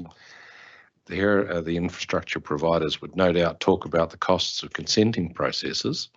Is there a middle position where what we're talking about is not all upgrades in heritage areas, but upgrades, and would need to think about how this could be actually written and whether it could be written sufficiently clearly to be enforceable, but assuming it could. But an upgrade, whether an upgrade was visually a material change to the visual appearance, was the test as to whether an upgrade needed a consent or didn't. Yeah, I suppose that's a reasonable position. I think the vast majority of these kind of connections that you're referring to are not going to trigger any council intervention, I would have thought. I mean, if you're talking about gas meters or small infrastructure like that, I don't think there's any need for the council to use the activity status to intervene. It's just where there's clearly an effect on heritage values that I think that's where we would hope there would be some sort of intervention.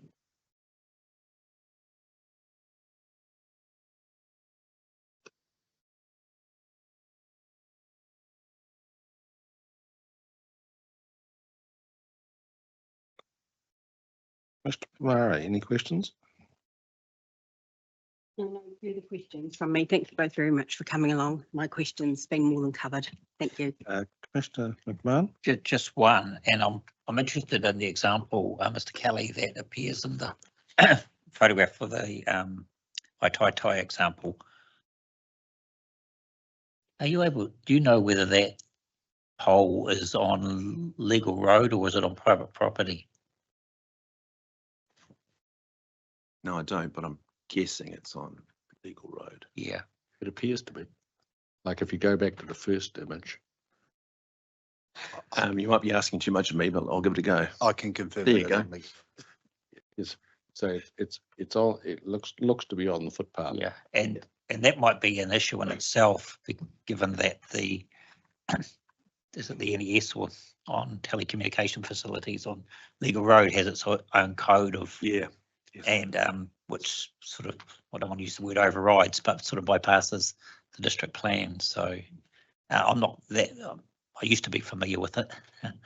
I'm not anymore, and I'm not just sure whether it provides any nuances for things like heritage areas. I suspect it doesn't, but yeah. Yeah. Yes. Not a question there, it's just. Yeah, no, fair point, fair point.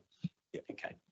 And that wouldn't be just poles, that would be street cabinets and the alike. Yes. Yeah, Got it. okay, thank you. The interesting thing is that I think there are height limits because the telcos have previously talked to us about the fact that the height limits in the NES don't take the MDRS height limits into account and aren't high enough. Oh, sure. Sure, Mr. Mr. Makara, Familiar with it. Mr. Horn will be able to tell us that. So that's an interesting sideline. But I think that we've got the thrust of your position. We understand where you're coming from, and so we're not exactly sure about what the answer is, but we're not sure about what the answer is in many things that we've heard of so far. We'll work it out as we go along. Thank you. Thank you very much.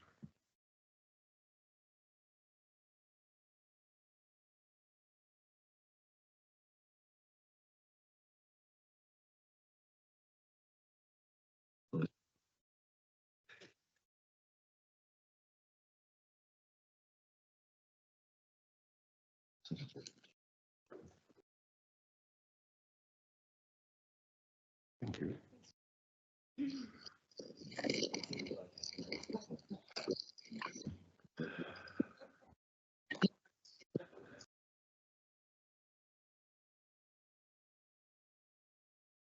Ms. Paul. Care to step up to the front desk and come and talk to us? Sure. Ah.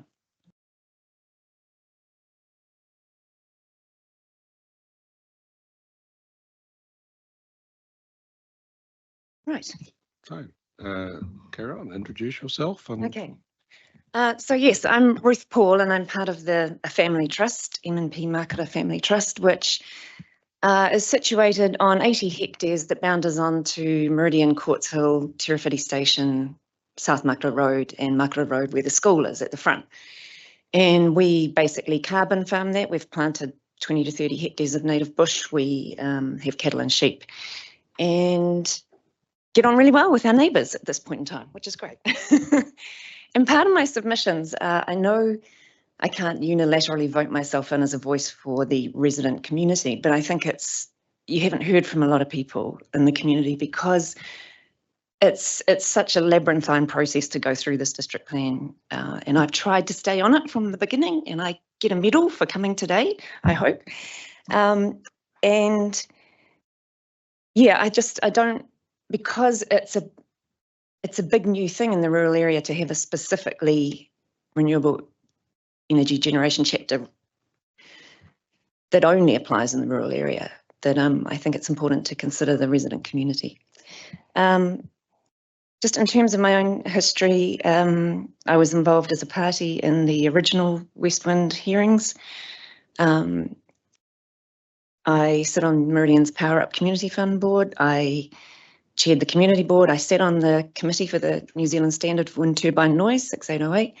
I currently chair the Community Centre Association, and I think that's about it. Right. So specifically in relation to this chapter, I'm going to address it in terms of the 42A report of the council officer. And I'll start with the overall recommendations, which is, the first one is basically to move renewable energy, large scale generation from non-complying to a discretionary activity. I'm kind of getting my head around what that means for notification, but you might be able to explain that to me a bit better. But I think that anything that's over an upgrade and over the 5%, I've just quickly whipped through Meridian submissions and the council response. I still think that should strongly be restricted to 5% extra height. Anything that's beyond that is a new application, and I think residents have a right to know if that's going to happen somewhere around them and a right to comment on that. If it moves to the discretionary status, I go back to paragraph 188 where the council officer refers to removing the need to avoid, remedy and mitigate the adverse effects. And I think if you're going to make it discretionary, you totally need to keep avoid in there, because wind turbines, problems can be avoided by moving them 20 metres to the left or right or backwards. There's ways you can avoid problems with careful placement. If you keep the wording minimise, which is the only one that relates to any effect on local residents, I don't think it's enough. I think it's a get out of jail free card. I think you need to try and avoid, remedy or mitigate the adverse effects, and that's important if it's discretionary. What else can I say here?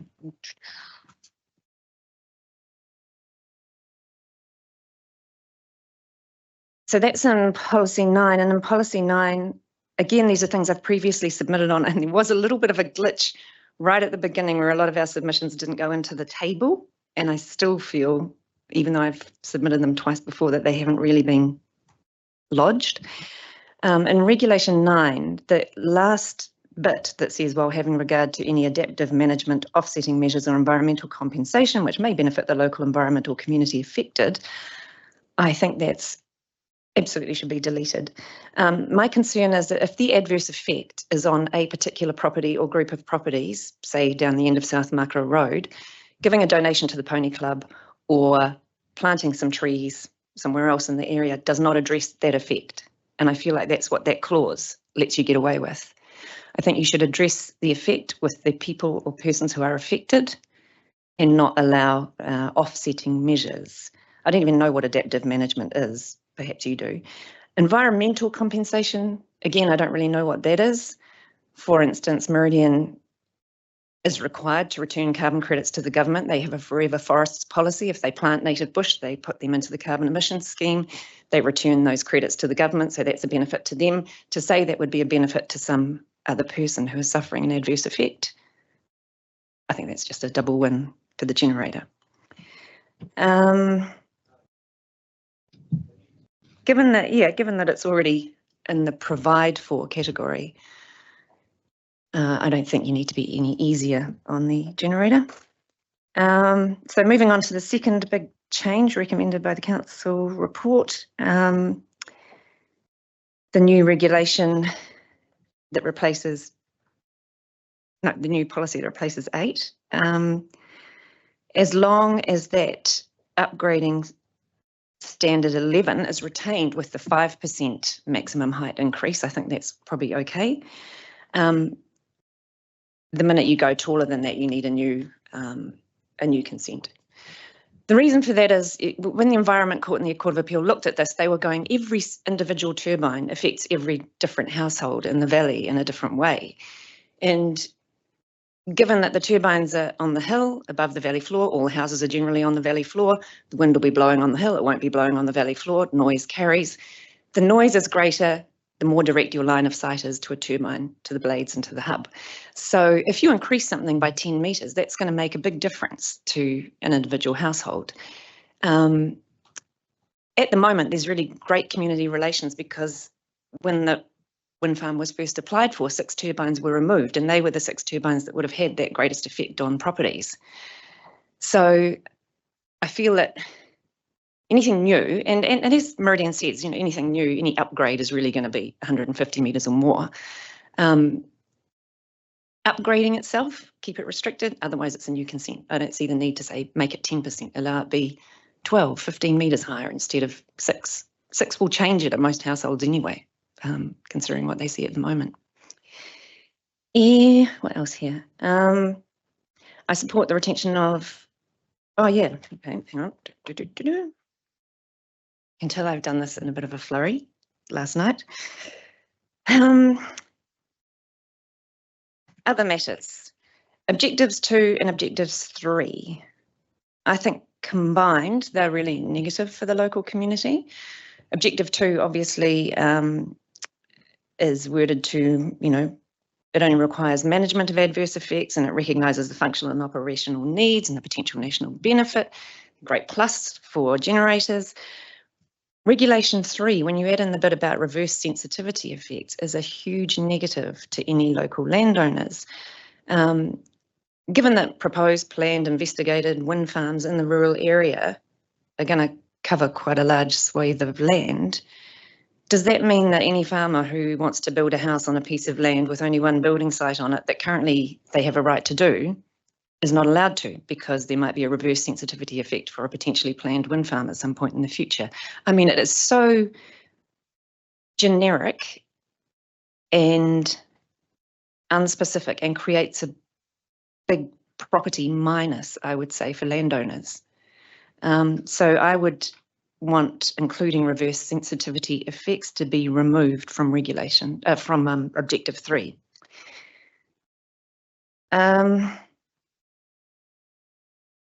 Regarding the noise standards and the report's recommendation that standard 9 and 10 are retained, I fully support that because the New Zealand standard is a thing you have to purchase. If anybody wanted to look at it, they'd have to buy it. It costs probably around $100 now. It used to be $60. I think anything you put in the district plan needs to be available to the people reading that plan. So you need to specify those rules in the plan. And if they want to go further and find out more detail, sure, they can find a copy of the standard. But I don't even think it's a question. I think where you refer to New Zealand Standard 6808, you need to specify what that means in standards 9 and 10.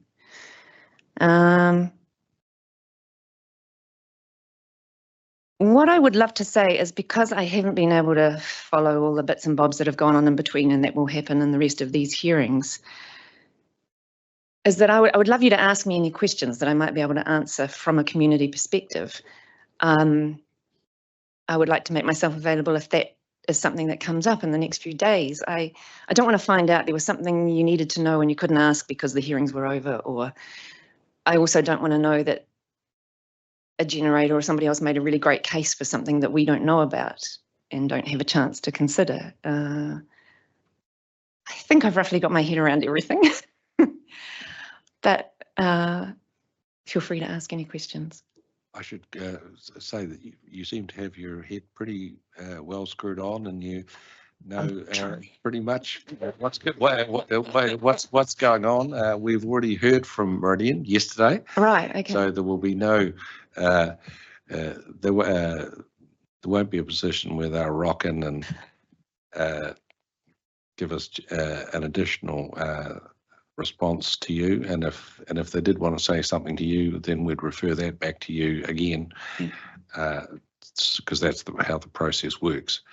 Can I also just say the community has a great relationship with their generators at the moment, and sitting on that community fund, I know what a huge benefit that's been to the local community. I don't for a second doubt that, but I want it to stay that way, and I think this is really important that we don't, because there's not really much.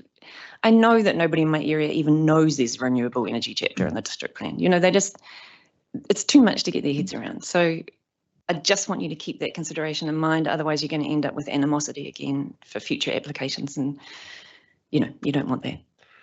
I think I should reassure you that we understand pretty well the state of play over there. My colleague, Commissioner McMahon, was on the original council hearing panel that considered the West Wind applications. And I've played a lot of golf at Karori Golf Course. Right. So I know, and I've also toured the wind farm. Yeah. That addressing your point in relation to policy 9, it's while having regard to adaptive management offsetting environmental compensation.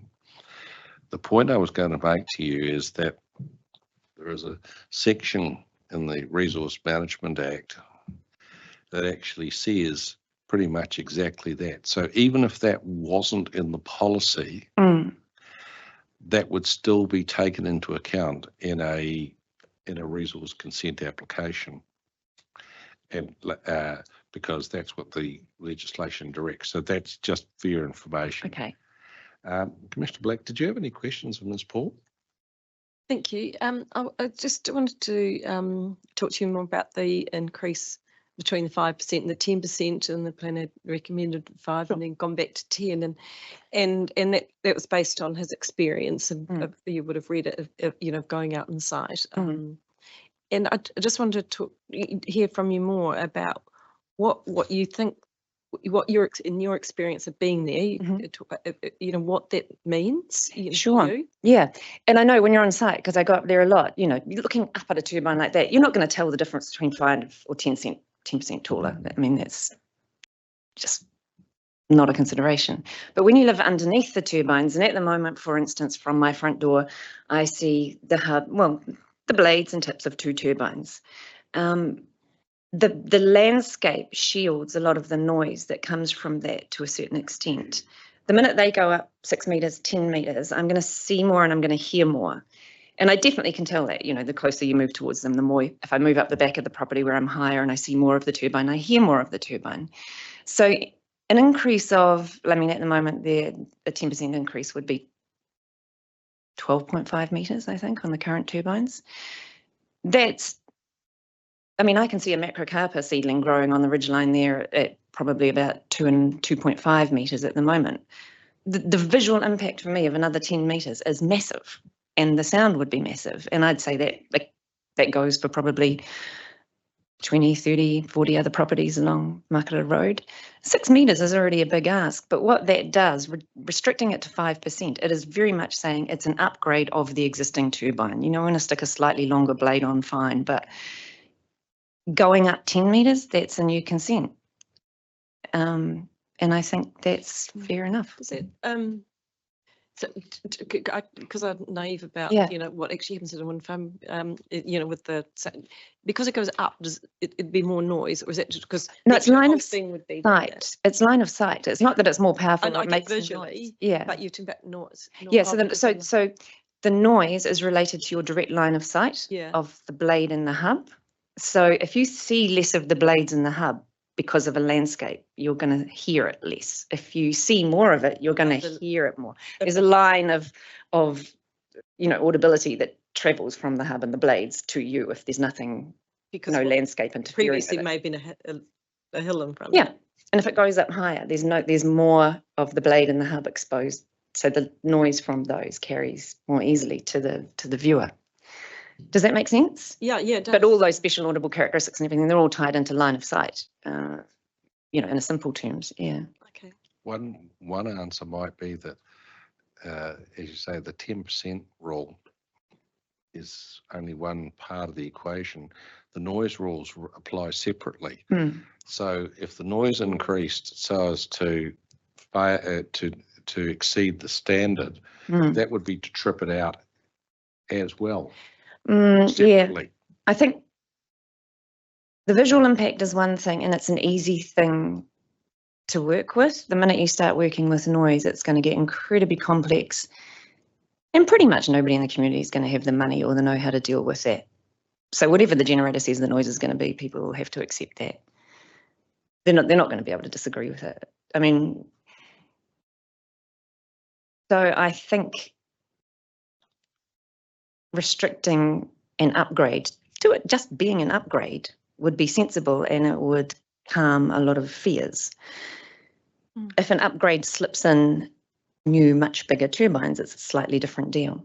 We think what Ms. Foster is recorded saying is that it's likely it's going to be more, anything would be more. Yeah, I 10 think to she's basically saying it doesn't matter anyway. Well, So I don't well, see.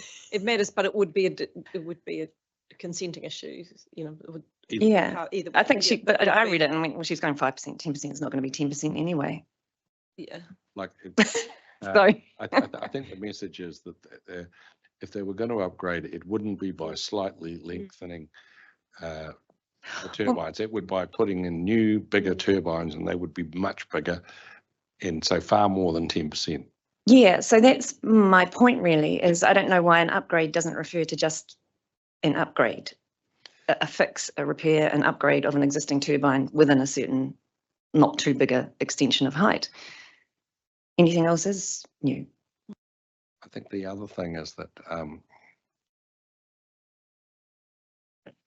the recommendations the reporting officer's given us is basically being to absorb the policies related to upgrades into the ones related to new policy, not treat upgrades separately from new and treat upgrades as if they are new operations, and like it makes a difference in terms of the rules. But as Meridian has said, that's pretty academic. Any upgrade they undertake is going to be more than 10% anyway. So should I infer that you support that, treating upgrades on a par with new operations? Not where it falls within the existing footprint of a turbine, the existing height of a turbine, you know, anything that's just a basic upgrade is fine. Yeah, I didn't really, I was trying to get my head around what merging them into one chapter does. I don't really see it being a big issue. Except that, does it affect the activity status of an upgrade or of? Yes, Yeah. that might be the difference. Yeah. And that's where the 10% 5%, 10% comes in. Yeah. And doesn't it mean an upgrade, which was restricted discretionary, is going to become unrestricted, which would be odd? Because theoretically an upgrade should be just restricted to certain categories, and then the new scale should be. I think it's more complicated than that. Yeah. I think that what it's trying to do is test, well, how big an upgrade is it at a certain point, and 10% or 5% is one measure of that point. It becomes akin to a new and is treated as if it were new. And I think that the message I'm getting is that you'd support that you don't want what is essentially a completely different operation, but because it's like on the same foundation plate as the existing turbine, even though it's 50 metres higher. And it can be 25% wider. So yes, that would accommodate a new. Well, that's right. And I think that that's what the changes that the reporting officer is doing is achieving. And the only issue is, at what point do you go beyond what you might call a minor upgrade to a major upgrade / new project? Yeah. So but you'd support that kind of. Yes, I would. And also, I'm not sure what it does to notification though. Does it when it kicks into something? Well, let's. I'll ask Mr. Jeffries, because I'm not certain of the answer, and I don't want to give you an answer that's wrong. Sure. Mr. Jeffries, can you assist and tell Ms. Paul what difference what the position is in relation to notification? The plan is silent on notification in this case, so it would be assessed on a case-by-case basis. So the plan doesn't lean either way. It doesn't say notifications required or precluded. So it would be determined based on the case. There's a chance that a new large-scale wind energy generation, I mean, fast tracking aside, might not be notified? I mean, it would need to be assessed on a case by case basis. by the yeah. council officer. Yeah, exactly.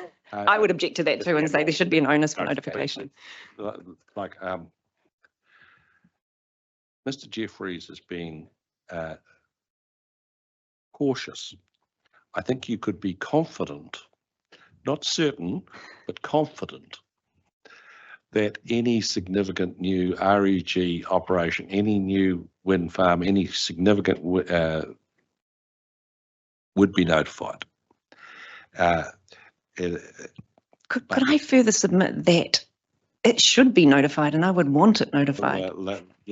Like as I say, go slow. We understand where you're coming from, but in terms of how big a risk it is, it's not a very big risk. But I understand that you would want to be very sure, and that's what I'm about to write down. Thank you. Thank you. I would just clarify that I agree with that. It would be very unusual for it not to be notified. It's just that the plan does not require it. So it's that will be determined by that consent planner. They would most likely arrive at notification, and often Meridian would request notification in any case.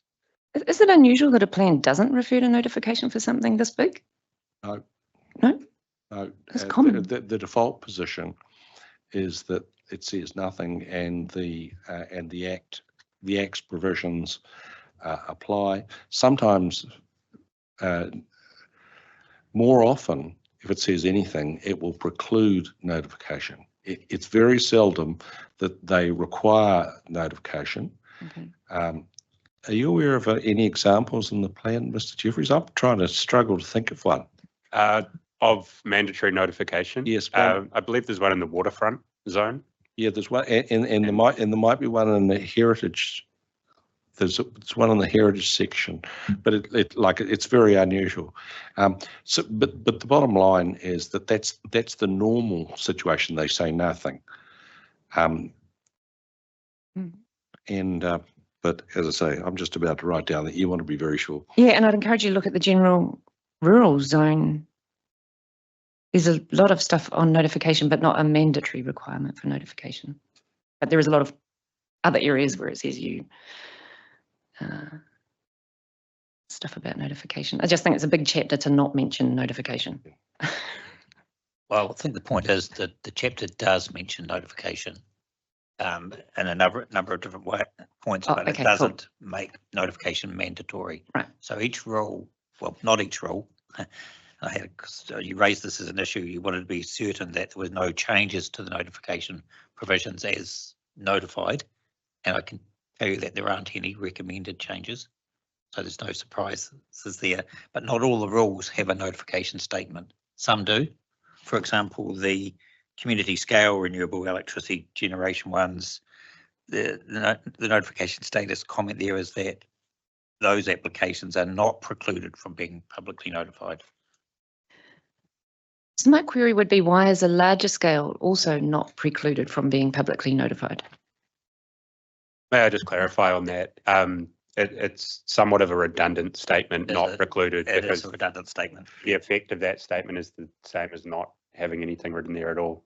I mean, that's a nothing. Yeah. It's a nothing Yeah. statement. It's really. another issue. But if you do have it in the community scale wind farm stuff and not the large scale wind farm stuff, one looks like it's No, pointing out no, not the fact that you don't have to consider it in the other. But as the chair said, I mean, where the plan's silent, then the legislation takes effect, and each case is considered on its merits. But to answer your original question, there are no, as I can see them, no recommended changes from the officers to the notification statements as notified. Sure. Okay. Any other questions for Ms. Paul? Oh, welcome.